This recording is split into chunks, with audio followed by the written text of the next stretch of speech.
A boy abandoned, a woman's kindness, but his father's return hides a darker truth. The sun hung high over the small town, pouring down a thick, relentless warmth that made the streets shimmer. It was the kind of summer afternoon when cicadas screamed from the trees, when shadows clung tightly to walls, and when even the air seemed heavy with silence.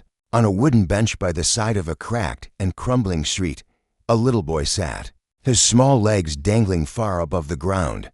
His name was Daniel. He was only 3 years old, his hair the color of light honey, falling in messy strands across his pale forehead. Daniel's wide blue eyes darted in confusion as his father's figure retreated down the street. The man's shoulders were hunched, weighed down by more than just the scorching sun. His steps were quick, nervous, as though he feared being chased not by people, but by his own failures. He didn't look back. He couldn't. Only hours earlier, Daniel's father had lost the last of his money at a gambling table. A string of debts had followed him for years, but now, at last, the crushing weight of it had hollowed him out. Pride and shame gnawed at him more fiercely than hunger ever could. To him, the boy was no longer a symbol of love, but of everything he had failed to provide. Leaving him was not a decision of cruelty, but of desperation, a twisted attempt to free himself from the reminder of his ruin. Daniel didn't understand any of this. He only understood that his father's hand had slipped from his own, and that the tall, familiar figure was walking away, farther and farther, until it blurred against the dusty horizon. The boy's voice broke the stillness. "Papa, Papa." His cry was high and trembling, the kind that clawed at the air in search of comfort. But the man didn't stop. His footsteps grew smaller, softer, swallowed by distance, until the sound of them was gone entirely. Daniel's small chest heaved as tears spilled down his cheeks. His cries rose and fell, threading themselves into the chorus of cicadas, as though nature itself tried to smother his grief. Passers-by walked near, but not near enough. They glanced briefly at the boy, at his tear-streaked face, at his tiny fists clenched in helplessness, but their eyes slid away. They had their own troubles, their own burdens. No one stopped. The bench beneath Daniel was rough and splintered. He shifted, uncomfortable, his small hands gripping the wooden edge as though it might anchor him to something real. He didn't know why he was there, why the world suddenly felt too big, too loud, too empty. He only knew he was alone. The summer light turned harsher, painting long shadows on the cracked pavement.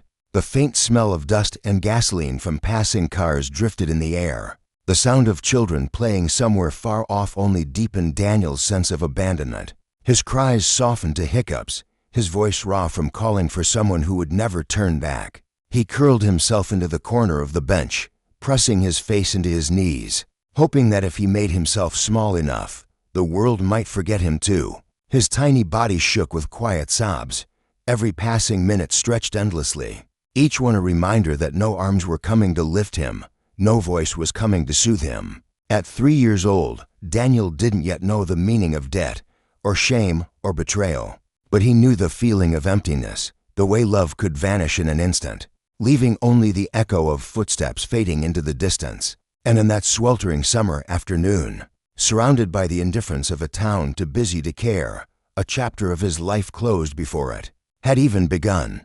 Daniel's father disappeared into the folds of the street, swallowed by shadows and silence, leaving behind only a boy too young to understand why love had abandoned him on a bench beneath the scorching sun. Naomi had lived in the small town for only 2 years. She had come from far away another country, another world, entirely seeking work and a chance to carve out a life that was steady, if not easy. Every morning she rose before the sun, tying her hair back in a neat bun and walking briskly through the streets to her job at the diner. She worked long hours, sometimes cleaning houses in the evening to make ends meet. Money was tight, always slipping through her fingers like water, but she endured with quiet determination. On that scorching afternoon, Naomi was returning home with a grocery bag tucked under her arm. She wiped sweat from her brow as she passed the bench near the cracked street, where the cicadas still screamed in the trees. At first, she thought the small figure sitting there was only a child waiting for someone. But as she drew closer, her steps slowed. The boy wasn't waiting. He was trembling. His cheeks were streaked with dried tears. and his little hands clutched at his knees as though the world might vanish if he let go. Naomi set the bag down gently at her feet and crouched in front of him, his eyes lifted blue, wide, searching, and something inside her shifted. She recognized fear, hunger, and abandonment in that look. She had seen it before, not in children here, but in faces from her own homeland, in refugee camps where loss clung like a second skin. "Sweet boy," she whispered, her voice carrying the lilt of her native accent. "Where's your family?" The boy didn't answer. His lips trembled, his throat too tight to form words. Naomi's heart squeezed. She should have walked on. It wasn't her responsibility. The town already whispered about her dark skin, her foreign voice, the way she worked harder than anyone but never quite belonged. Taking in a white child would only add fuel to their gossip. But when she looked at him again, when she saw his small body shaking under the weight of loneliness, she knew there was no choice. She could not leave him. Naomi gathered him into her arms, the boy stiff at first, then melting into her shoulder with a sob. She picked up her groceries and carried him home, ignoring the curious eyes that followed her down the street. Some muttered, under their breath, "Why would she take him? He isn't hers." Others only stared, puzzled, uneasy. Naomi didn't meet their eyes. She simply held the boy closer. Her home was modest, a two-room apartment with peeling wallpaper and a kitchen barely large enough for a table, but it was warm, filled with the sense of cooking and the faint hum of a radio she kept by the window. She laid Daniel, for that was his name, on her small bed and offered him food before she even set her groceries down. He ate slowly at first, then hungrily, as though afraid the meal might be taken away. Naomi watched, her chest tight, and quietly promised herself he would never go hungry again, not if she could help it. The days that followed were not easy. Naomi picked up extra shifts at the diner, scrubbing dishes long into the night, her hands raw and cracked from soap and water. Sometimes she skipped meals so that Daniel could have seconds. At the market, she chose the cheapest vegetables, stretching every coin. At home, she made games out of chores, teaching Daniel to laugh as he dried plates or stacked folded laundry. At bedtime, she would sit beside him, reading softly from borrowed books. Her accent wrapped around the words like a lullaby, and Daniel would fall asleep to the gentle rhythm of her voice. In the mornings, she kissed his forehead before heading to work, whispering, "Be good, my son," even though no paper, no bloodline, claimed him as hers. And yet, with each passing day, their bond deepened. Laughter filled the tiny apartment. During dinners, when Daniel would tell stories from his imagination and Naomi would clap her hands in delight, they shared struggles, yes, but also small joys, sticky fingers from stolen honey, quiet evenings watching the sky darken, whispered prayers for strength. The town still whispered, still questioned, but within the walls of her home, Naomi and Daniel created something stronger than doubt. It was love, not grand or loud, but steady, unshakable, like roots gripping the earth. For Daniel, the world no longer felt empty.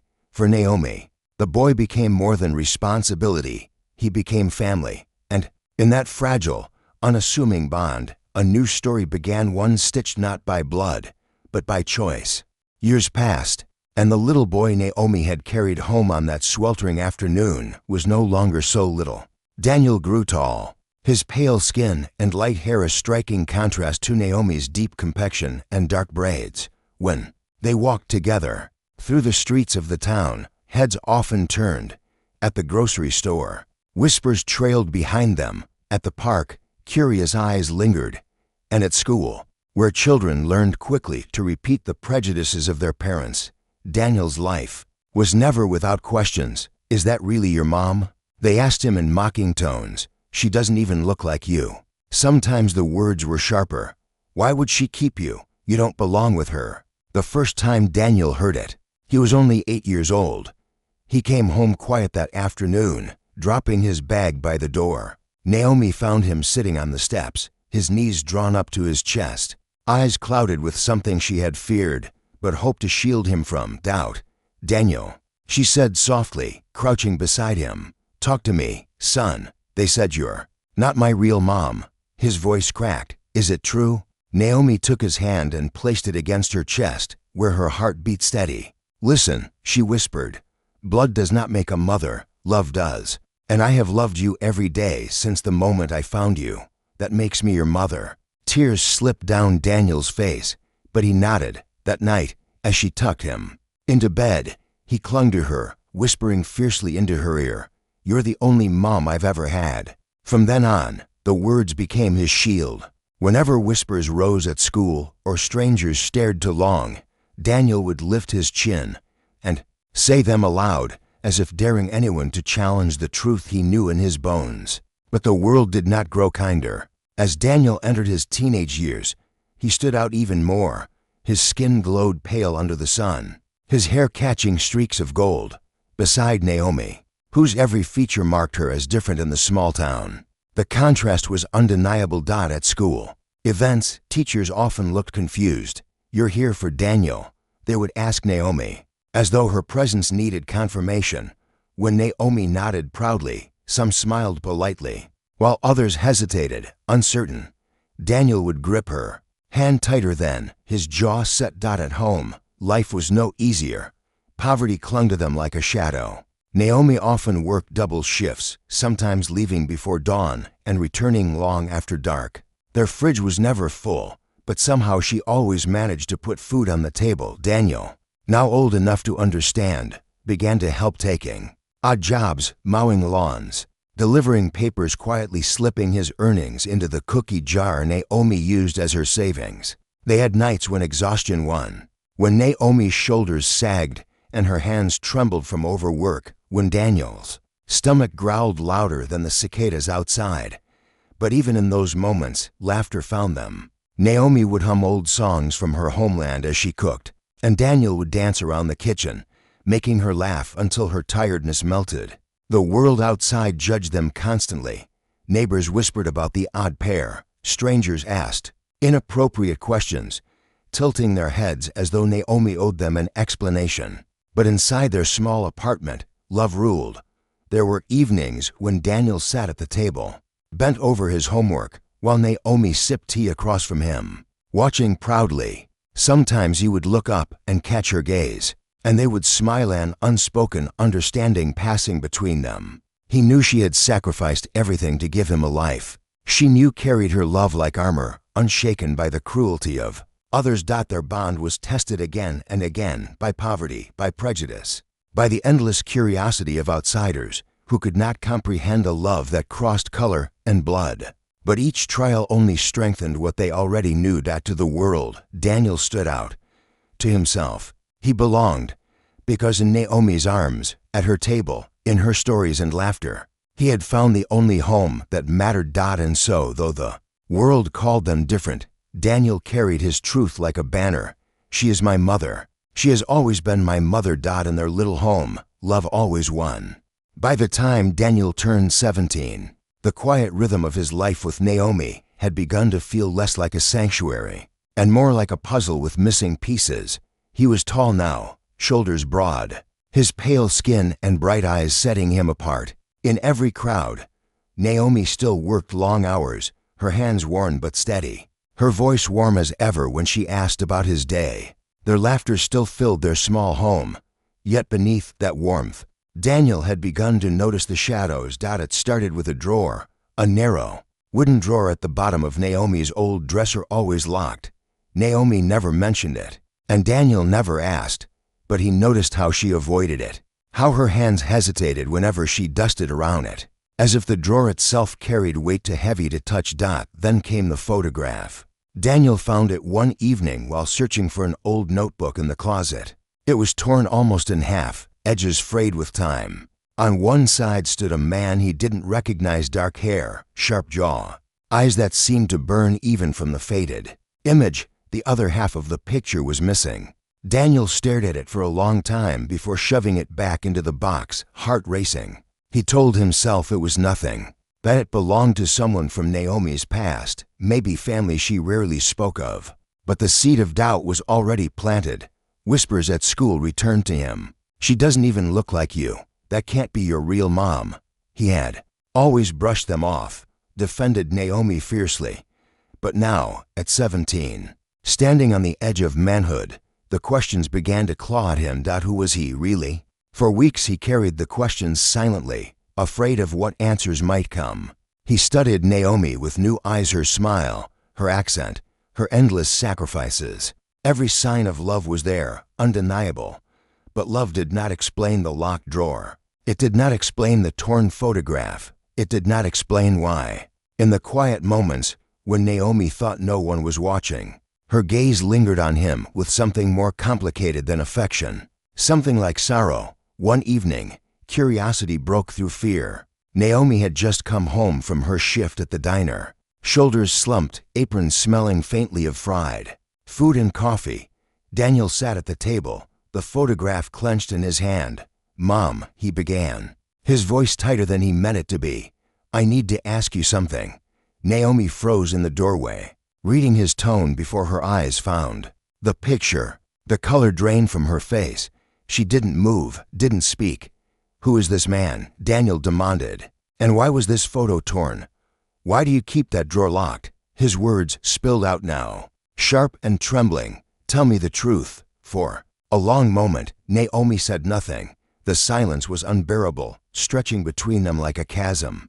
Daniel's heart pounded, his throat dry. He wanted her to laugh, to wave it away, to tell him he was imagining things. But she didn't. Instead, Naomi crossed the room slowly and sat down across from him. Her hands, usually so steady, trembled as she reached for his. He didn't let her touch him. "Daniel," she said softly, her accent wrapping around his name. "You were not born to me. I found you, the day your father left you." The words shattered him. He blinked at her, stunned, the photograph slipping from his fingers. "What do you mean, left me?" Her eyes shone with tears, but she held his gaze. "You were 3 years old, alone, sitting on a bench in the summer heat." He walked away. "Daniel, I don't know why, but I could not leave you there." The room tilted. Daniel's breath came shallow, his chest tight. The woman who had fed him, tucked him in, fought for him, loved him, she was confessing that she had not been there from the beginning. "You lied to me," he whispered, his voice breaking. "All these years, I never lied," Naomi said quickly, her tears spilling now. "I told you I was your mother, and I am, in every way that matters." But Daniel shook his head, confusion and betrayal twisting inside him. The foundation he had built his life upon, his certainty, his shield against the world, was cracking. "Then who is my real father?" His words came sharp, desperate. "Where is he? Why did he leave me?" Naomi closed her eyes, pain etched deep in her face. She had no answers to give, not ones that could soothe the boy-turned-young man sitting across from her, eyes burning with a truth too raw to accept.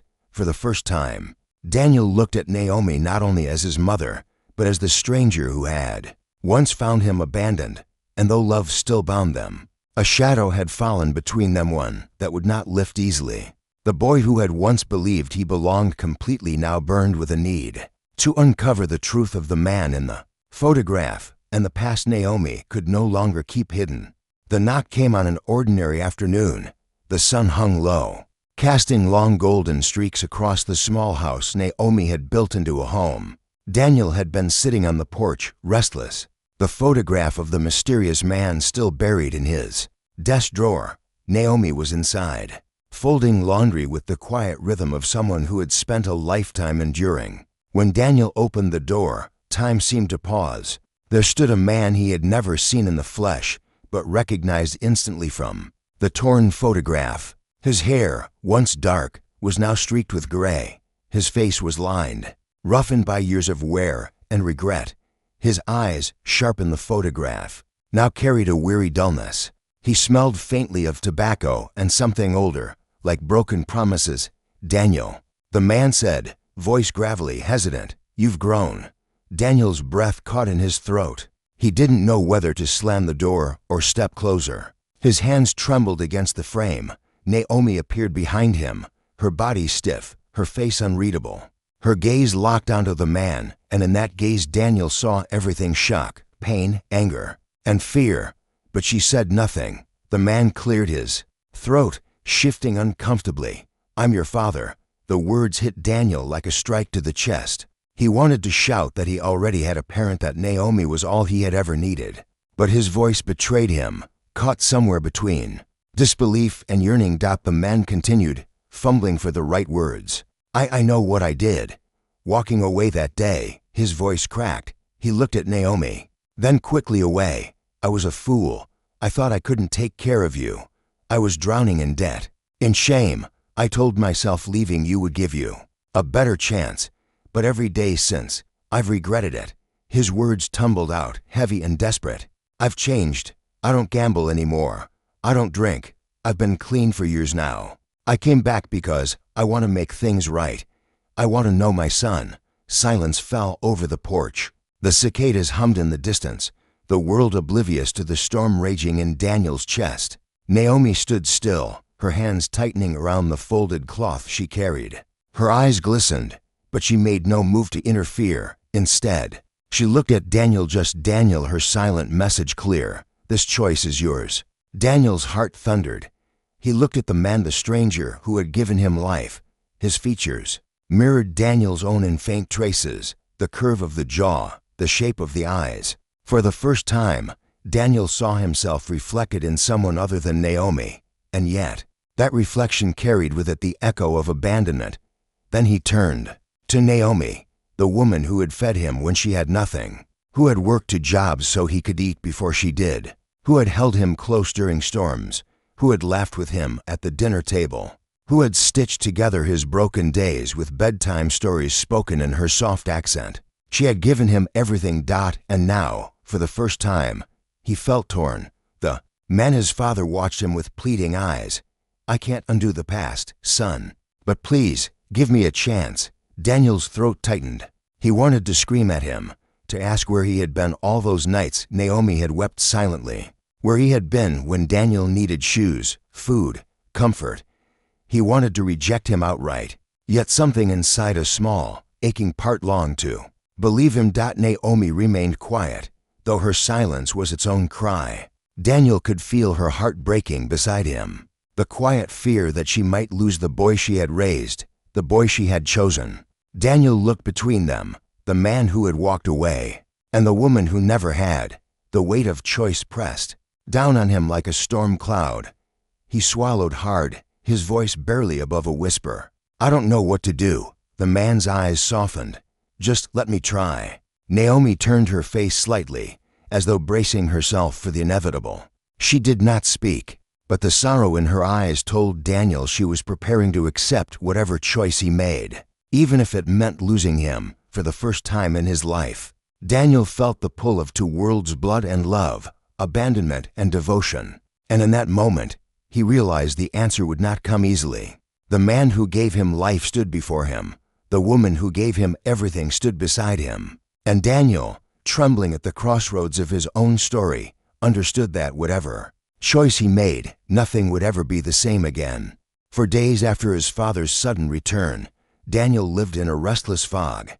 He went to school, came home, and tried to pretend life was unchanged, but inside his chest a storm was building. The man's voice lingered in his ears, soft, regretful, filled with the promise of second chances. And yet, Naomi's silence haunted him more. She never once asked him not to see his father, never once pulled him close and begged him to stay. She only waited, steady as she had always been, her love quiet but fierce.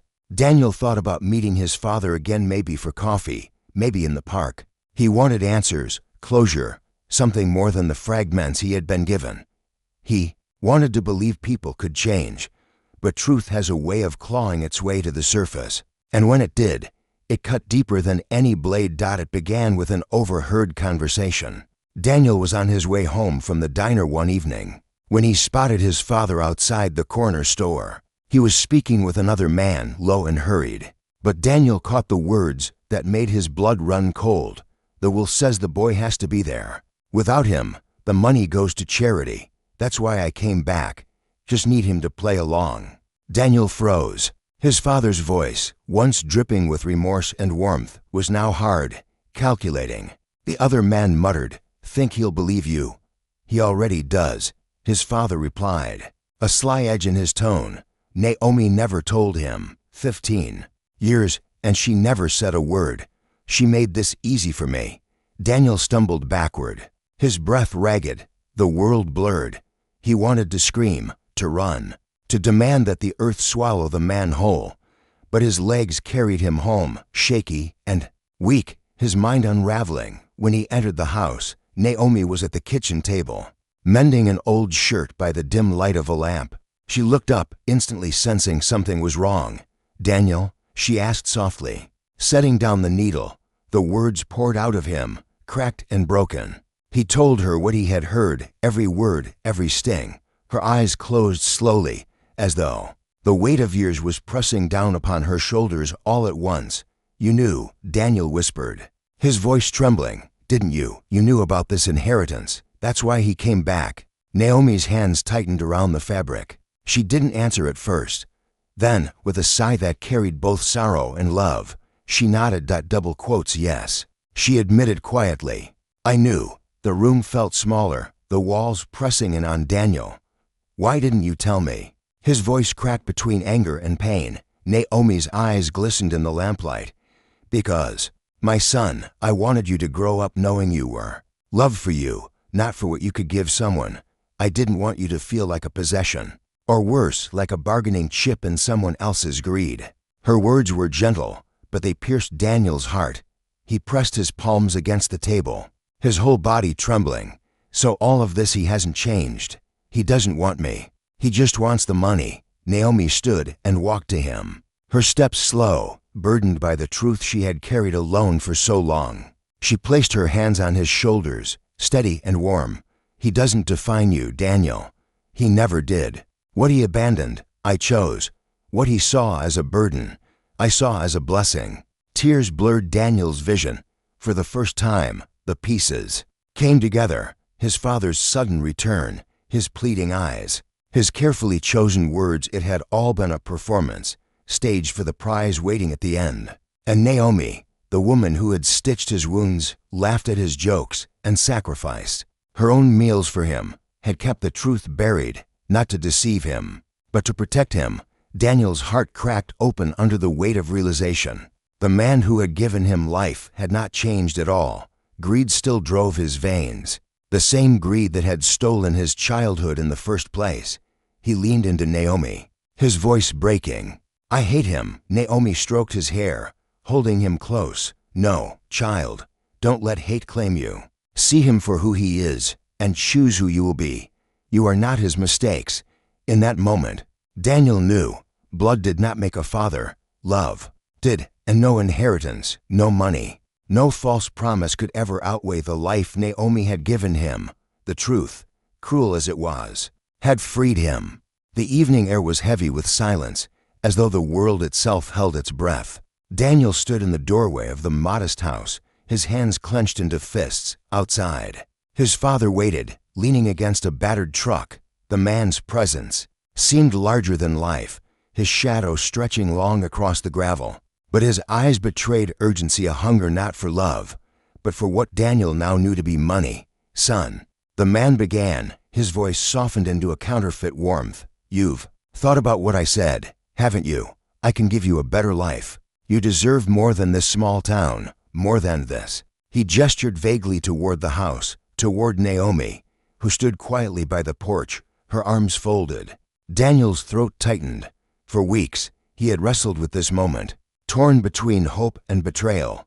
But tonight, he carried clarity like a blade. His voice trembled at first, then grew steady. "I used to wish you would come back," Daniel said, his gaze piercing into the man who had abandoned him. "When I was little, I dreamed of a father who'd walk through that door and tell me I mattered. But you didn't come back out of love. You came back because you wanted something. You always wanted something." The man stiffened, his jaw tightening. "That's not true. I've changed." "I know," Daniel cut him off, his voice rising with the force of years left unspoken. "You haven't changed at all. You left me when I was 3 years old. Naomi picked me up from that bench, fed me when she barely had enough for herself, worked 2 jobs just to keep me clothed. She is my parent. She is my family. And you," his voice cracked, but he pushed forward, his chest heaving. "You're nothing more than the man who walked away." The words hung in the air like thunder. Naomi's eyes filled with tears, but she remained still, watching, her heart both breaking and mending all at once. The man's face darkened, anger bubbling beneath his skin. "You'll regret this," he spat, his voice harsh now, stripped of the false gentleness. He shoved his hands into his pockets and stormed to the truck. Gravel crunched under his boots, and within moments, the roar of the engine swallowed the silence. Then he was gone, leaving nothing but exhaust fumes and an emptiness Daniel felt deep in his bones. For a long moment, Daniel stood frozen, staring at the empty road. His fists loosened, and with them, the weight he had carried for 17 years seemed to slip away. Slowly, he turned back toward Naomi. She hadn't moved, though her eyes glistened under the porch light. Daniel's chest ached as guilt washed over him.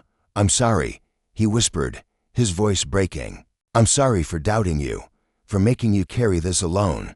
You gave up everything for me." And his words faltered as emotion overtook him. Naomi stepped forward, her calloused hands cupping his face. "No, child, you don't owe me an apology. You are my son. I chose you every day, and I'd choose you again. The sacrifices, they were never burdens, they were gifts." But Daniel shook his head, tears spilling freely now. "You gave up your homeland, you gave up rest, your own meals, your dreams just so I could have a life, and I never saw it, not until now. I thought love was easy, but yours was carved out of struggle. You've carried me through everything. You're more than my mother. You're the reason I became who I am." Naomi's lips trembled into a smile, though tears streaked her cheeks. "And you are the reason I never gave up," she whispered. They embraced then, a fierce, unshakable bond that no shadow of the past could sever. Daniel pressed his face into her shoulder, inhaling the familiar scent of soap and cooking oil, the scent of home. He realized that home was never about walls or bloodlines. It was about the arms that held you when no one else would dot as the night wrapped around them. Daniel felt a profound peace. His father had taken nothing but had left behind one final gift, clarity. The man's absence no longer felt like a wound. Instead, it was a reminder of the choice Naomi had made, the love she had poured, and the life they had built together against every odd in rejecting his father. Daniel had chosen his truth. He had chosen Naomi, and in that choice, he finally understood the depth of her sacrifices, not as chains binding them, but as the foundation of the unbreakable family they were. The day was finally surrendering to dusk, the golden light of the sunset spilling across the quiet street like liquid honey. Naomi's small wooden porch creaked as she settled into her favorite chair, its paint faded by years of use. Daniel joined her, taller now, his frame broadening with the cusp of adulthood. Yet in her eyes, he was still the little boy she had once carried home from that lonely bench. The cicadas hummed their endless summer song, mingling with the distant chatter of neighbors heading inside for dinner. For the first time in weeks, the air felt light, unburdened, as though the storms that had shaken their lives had finally passed. Daniel sat beside Naomi, not speaking at first, only breathing in the calm presence of the woman who had given him everything. The silence between them was not heavy, it was full. It carried memories of laughter at the dinner table, nights when Naomi's soft voice read bedtime stories with her lilting accent, mornings filled with the smell of cheap coffee, and pancakes she'd made even when she was exhausted from her second job, all of it wrapped around Daniel like a tapestry, reminding him of the life they had stitched together from scraps and sacrifice.